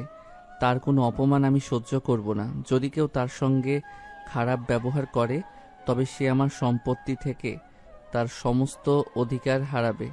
প্রতাপ চৌধুরী হুইল চেয়ারে বসে দুর্বল হাতে টেবিলে আঘাত করলেন। তুই তোর নিজের হাতে তোর সাম্রাজ্য ধ্বংস করছিস শুভ্র। মনে রাখিস, আমার মৃত্যুর পর এই কোম্পানিকে তোর হাত থেকে কেড়ে নেওয়ার ক্ষমতা আমার আছে। এই নারীকে আমি এক মুহূর্ত সহ্য করব না। তোমার শরীর এখন দুর্বল বাবা। তোমার সম্পত্তি এবং সাম্রাজ্য এখন আমার হাতে। আর যদি আমার স্ত্রী নিয়ে তোমার কোনো আপত্তি থাকে, তবে তুমি তোমার ঘরে বিশ্রাম নিতে পারো। শূন্যতা, চলো। শুভ্র শূন্যতাকে নিয়ে দোতলায় তার ব্যক্তিগত স্যুটে চলে গেল। এটি ছিল আধিজাত্য এবং আধুনিকতার সংমিশ্রণ। দরজা বন্ধ হতেই শুভ্র শূন্যতাকে টেনে নিজের দিকে আনল। খুব ভালো অভিনয় করেছো শূন্যতা। তোমার এই সাহস আমার ভালো লেগেছে। তুমি প্রমাণ করেছো তুমি আমার স্ত্রী হওয়ার যোগ্য। আমি অভিনয় করিনি সাহেব, আমি শুধু আপনার সত্যটা তুলে ধরেছি। আপনি আমার প্রয়োজন মিটিয়েছেন, আর আমি আমার সম্মানের শেষটুকু দিয়ে লড়েছি। কিন্তু আমার অতীত আমাকে ছাড়বে না। আপনার পরিবার আমাকে কোনোদিন মানবে না। মানবে। আমার স্ত্রী হিসেবে তোমার পরিচয় তাদের মানতে বাধ্য করবে। তুমি আমার ঢাল হবে শূন্যতা। আমার পরিবারের দুর্বলতা তুমি এখন আমার সামনে এনে দেবে। শুভ্র শূন্যতার চিবুক ধরে তাকে নিজের ঠোঁটের কাছাকাছি আনল। তুমি আমার, আর আমার জিনিস কেউ ঘৃণা করতে পারে না। তুমি এ বাড়িতে থাকবে, আর আমি দেখব কিভাবে তোমার পুরনো পরিচয় আমার নতুন পরিচয়ের কাছে হার মানে। এইবার তুমি আমার খেলার পুতুল নও, তুমি আমার অস্ত্র। শুভ্র তাকে তীব্রভাবে চুম্বন করল। এই চুম্বন ছিল দখলদারিত্বের, অধিকারের এবং এক নতুন জটিল সম্পর্কের সূচনার। শূন্যতার নীরবে সেই চুম্বন সহ্য করল। সে বুঝল তার সামনে এখন কেবল শুভ্র নয়, তার পুরো পরিবার, সমাজ এবং একটি বিশাল সাম্রাজ্য। তার যুদ্ধ এখন আরও কঠিন, আরও গভীর। শুভ্রর তীব্র কর্তৃত্বপূর্ণ চুম্বন শূন্যতার ঠোঁটে এক নতুন অপ্রত্যাশিত সংঘাত সৃষ্টি করল। এই প্রথম এই আগ্রাসী মানুষটির মধ্যে শূন্যতা শুধু কামনা নয়, এক অদ্ভুত চাপা অধিকার বোধের অস্থিরতা অনুভব করল, যা হয়তো ভালোবাসা নয়, কিন্তু ভালোবাসার কাছাকাছি কোনো জটিল অনুভূতি। তাদের সম্পর্ক এখন প্রতিশোধ, দখলদারিত্ব এবং অনিচ্ছাকৃত বিবাহের এক জটিল জালে আটকে পড়েছে। চৌধুরী প্রাসাদের বিশাল স্যুটে তাদের প্রথম দিনগুলো কাটল এক শীতল সহাবস্থানে। শুভ্র ব্যবসায়িক কাজে ব্যস্ত থাকত, আর শূন্যতা সেই প্রাসাদের 4 দেওয়ালের মধ্যে বন্দী থাকত। তার সমস্ত চলাফেরায় শুভ্রর কড়া নজরদারি ছিল, যা মিতুল রয়ের মাধ্যমে সবসময় জারি ছিল। শুভ্রর পরিবার শূন্যতাকে পুরোপুরি বয়কট করেছিল। বীণা চৌধুরী তাকে দেখলেই মুখ ফিরিয়ে নিতেন, আর প্রতাপ চৌধুরী হুইলচেয়ারে বসে তাকে উপেক্ষা করতেন। শূন্যতা সেই ঘৃণা নীরবে হজম করত, কারণ সে জানত এই ঘৃণা তার অতীতের জন্য নয়, বরং শুভ্রর প্রতি তাদের জমা হওয়া রাগের বহিঃপ্রকাশ মাত্র। একদিন রাতে যখন শূন্যতা ব্যালকনিতে দাঁড়িয়ে বাইরে অন্ধকার বাগানের দিকে তাকিয়েছিল, তখন শুভ্র ঘরে ঢুকল। সে কোনো কথা না বলে শূন্যতার পেছনে এসে দাঁড়াল। কি দেখছো? শান্তি খুঁজছি। এই বাড়িতে শান্তি পাওয়া কঠিন। শান্তি এখানে পাবে না। এখানে কেবল ক্ষমতা আর দখলদারিত্বের খেলা চলে, আর তুমি এখনই খেলার এক গুরুত্বপূর্ণ অংশ। শুভ্র শূন্যতার কাঁধে আলতো করে হাত রাখল।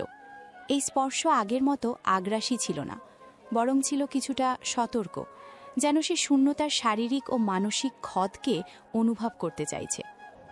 আপনার এই দখলদারিত্ব আমাকে শান্তি দেবে না সাহেব। আপনি আমাকে বিয়ে করে সম্মান দিয়েছেন, কিন্তু সেই সম্মানের ভেতরে আমি বিশ্বাস নিতে পারছি না।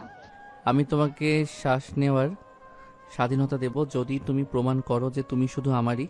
তুমি এখন আমার কাছ থেকে পালাতে চাও শূন্যতা, আর যতক্ষণ তুমি পালাতে চাইবে ততক্ষণ আমি তোমাকে শক্ত বাঁধনে রাখব। সম্পর্কটা ধীরে ধীরে পাল্টাতে শুরু করল। একদিন শূন্যতা হঠাৎ জ্বরে পড়ল। তার শরীরের আঘাতগুলোর কষ্ট আরও বেড়ে গেল। শুভ্র যখন গভীর রাতে কাজ শেষ করে ঘরে ফিরল, তখন দেখল শূন্যতা জ্বরের ঘোরে কাঁপছে। শুভ্র মুহূর্তের জন্য থমলে গেল। তার ভেতরের সেই শীতল নিয়ন্ত্রণকারী সত্তা যেন এক পাশে সরে গেল। সে দ্রুত শূন্যতার পাশে বসল এবং তার কপাল স্পর্শ করল। শরীরের তাপমাত্রা স্বাভাবিকের চেয়ে অনেক বেশি। শুভ্র মৃদু স্বরে, তুমি তো আমাকে বলনি। শুভ্র দ্রুত মিতুলকে ডেকে পাঠালো এবং তার ব্যক্তিগত ডাক্তারকে নিয়ে আসতে বলল। ডাক্তার এসে পরীক্ষা করলেন এবং জানালেন মানসিক চাপ আর শারীরিক আঘাতের ফলেই এই জ্বর। শূন্যতা যখন জ্বরের ঘোরে কাতরাচ্ছিল, তখন শুভ্র নিজেই সারা রাত তার পাশে বসে রইল। সে ভেজা তোয়ালে দিয়ে শূন্যতার শরীর মুছে দিচ্ছিল। তার হাতে কোনো আগ্রাসন ছিল না, ছিল শুধু এক ধরনের যত্ন, যা শূন্যতা আগে কখনো দেখেনি। জ্বরের ঘোরে, ছেড়ে দিন আমার অতীত, আমাকে একা থাকতে দিন। শুভ্র সেই রাতে শূন্যতার কপালে আলতো করে চুমু খেল। সেই চুম্বন দখলদারিত্বের ছিল না, ছিল এক অচেনা কোমলতার। সে বুঝতে পারল এই নারী তার জীবনের অন্যান্য বস্তুর মতো নয়। শূন্যতার অসহায়তা, তার প্রতিবাদ, তার অতীত সবকিছুই শুভ্রর ভেতরের সেই চাপা মানবিকতাকে জাগিয়ে তুলছিল। শূন্যতা সুস্থ হয়ে ওঠার পর শুভ্রর আচরণে এক সূক্ষ্ম পরিবর্তন এলো। সে এখনও কর্তৃত্বপরায়ণ, কিন্তু তার প্রতিটা আদেশের পেছনে এক ধরনের চাপা যত্ন মেশানো থাকত। সে শূন্যতাকে তার ব্যবসার আলোচনায় অংশ নিতে বলত, তার মতামত জানতে চাইত। সে হয়তো সচেতনভাবে ভালোবাসার প্রকাশ করছিল না, কিন্তু সে শূন্যতার ব্যক্তিত্বকে সম্মান করা শুরু করল। একদিন শুভ্রর কাছে, আপনি আমাকে ঘৃণা করেন আর আমি আপনাকে ভয় পাই। এই সম্পর্কের কোনো ভবিষ্যৎ নেই। ঘৃণা না শূন্যতা, ঘৃণা সেই জিনিস যা আমি আমার বাবার প্রতি করি। আর ভয়, ভয় তোমাকে আমার কাছে নিরাপদ রাখছে। আমার ভেতরে তোমার জন্য হয়তো ঘৃণা নেই, কিন্তু আমি জানি না এটা কি, কিন্তু আমি চাই না তুমি আমার কাছ থেকে চলে যাও। শুভ্রর এই সরল স্বীকারোক্তি শূন্যতাকে স্তব্ধিত করল। এই প্রথম সে শুভ্রর মুখ থেকে এমন দুর্বলতার কথা শুনল। শূন্যতা বুঝতে পারল এই মানুষটির ভেতরে ভালোবাসা জন্ম নিচ্ছে না, বরং তার জীবনের শূন্যতা পূরণ করার জন্য সে অনিচ্ছাকৃতভাবে শূন্যতার ওপর নির্ভর করে ফেলছে। আর এই নির্ভরতাই হয়তো একদিন ভালোবাসার রূপ নেবে। এক গভীর রাতে শুভ্র যখন তার ল্যাপটপে কাজ করছিল, শূন্যতা তার পাশে এসে দাঁড়ালো। তার হাতে ছিল এক কাপ কফি। আপনার কাজ শেষ হয়নি? হবে। তুমি আমাকে কফি দিতে এসেছো? এটা তো মিতুলের কাজ। মিতুল ক্লান্ত, আর আপনি সারা কাজ করলে হয়তো আবার অসুস্থ হয়ে পড়বেন। শূন্যতা কফির মগটি শুভ্রর হাতে তুলে দিল। তাদের হাত স্পর্শ করল। এবার আর কোনো শখ, কোনো ভয় নয়, শুধু এক অদ্ভুত উষ্ণতা। শুভ্র চোখ তুলে শূন্যতার দিকে তাকালো। তার চোখে তখন আর কোনো দখলদারিত্ব ছিল না, ছিল শুধু এক নীরব জিজ্ঞাসা। শূন্যতা সেই জিজ্ঞাসার উত্তর দিল না, সে শুধু মৃদু হাসল। সেই হাসি শুভ্রর মনের সমস্ত প্রতিরোধ ভেঙে দিল। সে বুঝতে পারল এই নারী তার জীবনে শুধু সম্পত্তি হিসেবে আসেনি, সে এসেছে তার ভেতরের শূন্যতাকে পূর্ণ করতে। তার কঠিন হৃদয়ে এক নতুন দুর্বল অনুভূতি জন্ম নিচ্ছিল, যা সে আগে কখনো অনুভব করেনি। শুভ্র চৌধুরীর জীবন থেকে দখলদারিত্ব ধীরে ধীরে সরে যাচ্ছিল, আর তার জায়গা করে নিচ্ছিল এক নতুন অনিশ্চিত ভালোবাসা। শুভ্রর কঠিন হৃদয়ে জন্ম নেওয়া সেই নতুন অনিশ্চিত অনুভূতি, যা সে নাম দিতে পারছিল না কিন্তু তার আচরণে স্পষ্ট হয়ে উঠছিল, তা তাদের সম্পর্ককে এক নতুন মোড় এনে দিল। শূন্যতাও ধীরে ধীরে শুভ্রর ভেতরের সেই কোমল দিকটা দেখতে পাচ্ছিল, যা তার অতীতের অত্যাচারকে ভুলিয়ে না দিলেও সহনীয় করে তুলছিল। তাদের নীরব বোঝাপড়া চলতে থাকলেও শুভ্রর পরিবার শূন্যতাকে মেনে নেয়নি। প্রতাপ চৌধুরী সুযোগ পেলেই শুভ্রকে খোঁচা দিতেন, আর বীণা চৌধুরী শূন্যতাকে উপেক্ষা করতেন। একদিন সকালে যখন শুভ্র অফিসে যাওয়ার জন্য তৈরি হচ্ছিল, তখন শূন্যতা তার সামনে এসে দাঁড়ালো। আমি আপনাকে ভালোবাসি কিনা জানি না সাহেব, কিন্তু আমি বুঝতে পারছি আমার চলে যাওয়াটা আপনার জন্য ভালো হবে না। তবু এই সম্পর্কের ভিত্তি শুধু দখলদারিত্ব হতে পারে না। আমি আপনাকে ঘৃণা করি না, কিন্তু আমি আপনার স্ত্রীকে ভালোবাসতে চাই। শান্ত চোখে, তুমি কি চাও শূন্যতা? আমি চাই আপনি আমাকে মুক্তি দিন, নয়তো এই সম্পর্ক একদিন আপনার হাতেই শেষ হবে। আমি চাই আপনি প্রমাণ করুন আপনি আর কেবল দখলদার নন, আপনি একজন মানুষ। শুভ্র শূন্যতার দিকে এগিয়ে এলো। তার চোখে আর কোনো ক্রোধ নেই, শুধু এক গভীর বিষাদ।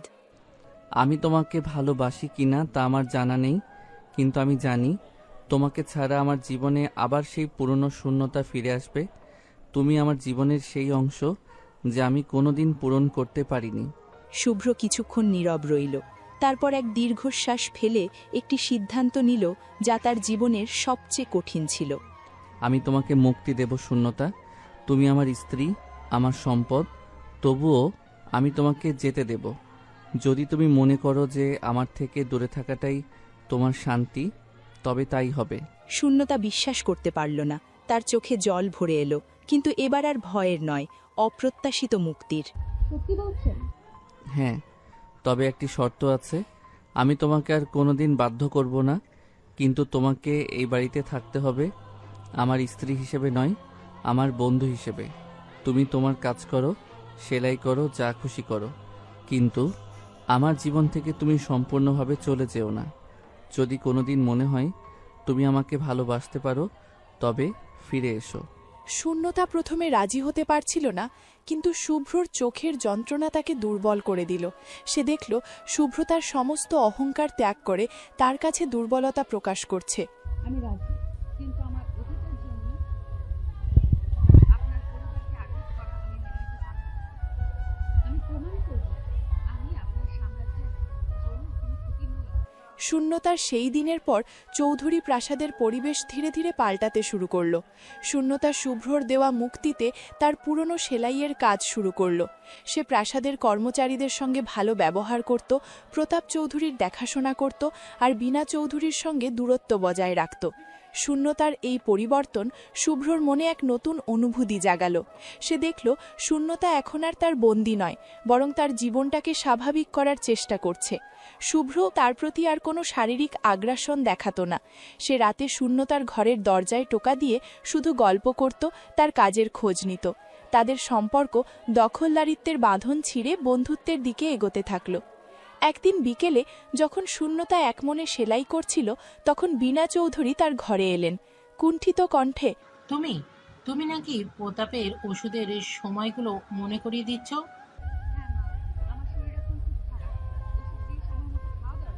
মা শব্দটি শুনে বীণা চৌধুরীর চোখে জল এলো। তিনি প্রথমবার শূন্যতার দিকে সরাসরি তাকালেন। তিনি দেখলেন এই মেয়েটি তার ছেলেকে শান্তি এনে দিয়েছে। তোমার সেলাইগুলো খুব সুন্দর। তুমি আমার সঙ্গে বাজারে যাবে? বড়লোকের বউ হওয়ার বাইরেও দুনিয়াটা সাধারণ জীবনে যে কেমন ভুলেই গেছি। চলো না, তোমার জন্য কিছু সুতো কেনা দরকার। বীণা চৌধুরীর এই সামান্য পরিবর্তন শূন্যতার মনকে ছুঁয়ে গেল। সে বুঝতে পারল শুভ্রর সাম্রাজ্যে প্রবেশ করা কঠিন ছিল, কিন্তু সেখানে জায়গা করে নেওয়া অসম্ভব নয়। সেই রাতে শুভ্র যখন ঘরে ফিরল, তখন শূন্যতা তার জন্য অপেক্ষা করছিল। বিস্ময়ে সত্যি আমার মা তোমাকে? শূন্যতা ধীরে ধীরে শুভ্রর কাছে এগিয়ে গেল। তার চোখে এখন আর কোনো ভয় নেই, আছে গভীর আবেগ। শূন্যতা শুভ্রর হাত ধরল। সেই স্পর্শে শুভ্র কেঁপে উঠল।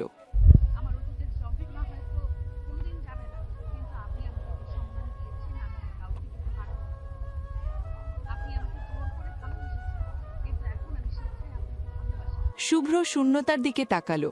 তার চোখে তখন কোনো সাম্রাজ্য, কোনো ব্যবসা বা কোনো দখলদারিত্বের নেশা নেই, আছে শুধু এক গভীর পবিত্র আবেগ। সে শূন্যতাকে শক্ত করে জড়িয়ে ধরল। এই আলিঙ্গন ছিল না কোনো আগ্রাসন, ছিল এক নীরব অঙ্গীকার। আমি তোমাকে ভালোবাসি শূন্যতা। আমি আমার জীবনে তোমার প্রতি যে অত্যাচার করেছি তার জন্য আমি লজ্জিত। তুমি আমার স্ত্রী, আমার জীবন, আর আজ থেকে তুমি আমার সাম্রাজ্যের একমাত্র রানী। সেই রাতে শুভ্র চৌধুরী বুঝল, সত্যিকারের ভালোবাসা কোনো জোর বা দখলদারিত্বের মাধ্যমে আসে না। তা আসে সম্মান, মুক্তি আর আত্মসমর্পণের মধ্য দিয়ে। শূন্যতা তার জীবনে এসেছিল এক অন্ধকারের প্রতীক হয়ে, কিন্তু শেষ পর্যন্ত সে শুভ্রর জীবনে এনে দিল আলো, যে আলোতে তাদের সম্পর্ক চিরকালের জন্য উজ্জ্বল হয়ে রইল।